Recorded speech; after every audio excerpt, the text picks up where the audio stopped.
টি-20 সিরিজের প্রথম ম্যাচে নিউজিল্যান্ডকে ৬ উইকেটে হারিয়েছে বাংলাদেশ।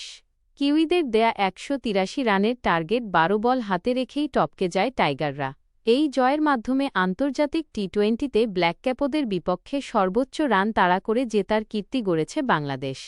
সাগরিকায় শুরুতেই হোঁচট নিউজিল্যান্ড শিবিরে। রানের খাতা খোলার আগেই সাজঘরে ফেরেন টিম রবিনসন। এরপর ৮৮ রানের জুটি গড়েন ওপেনার ক্লার্ক ও ক্লেভার। ৩৭ বলে ৫১ রান করেন ক্লার্ক। ৩৯ রান করা অধিনায়ক নিক ক্যালিকে ফেরান শরীফুল। শেষ দিকে জশ ক্লার্কসনের ২৭ রানের ঝড়ো ইনিংসে ৬ উইকেটে ১৮২ রানের চ্যালেঞ্জিং পুঁজি পায় কিউইরা। জবাবে ৪১ রানের উদ্বোধনী জুটি গড়েন তানজিদ তামিম ও সাইফ হাসান। ১৭ রান করে আউট হন সাইফ। লিটন ২১ ও তামিম ২০ রানে ফিরলে ৭৭ রানে তৃতীয় উইকেট হারায় স্বাগতিকরা। এরপর পারভেজ ইমনের সাথে ৫৪ রানের জুটিতে ম্যাচে রোমাঞ্চ এনে দেন তাওহিদ হৃদয়।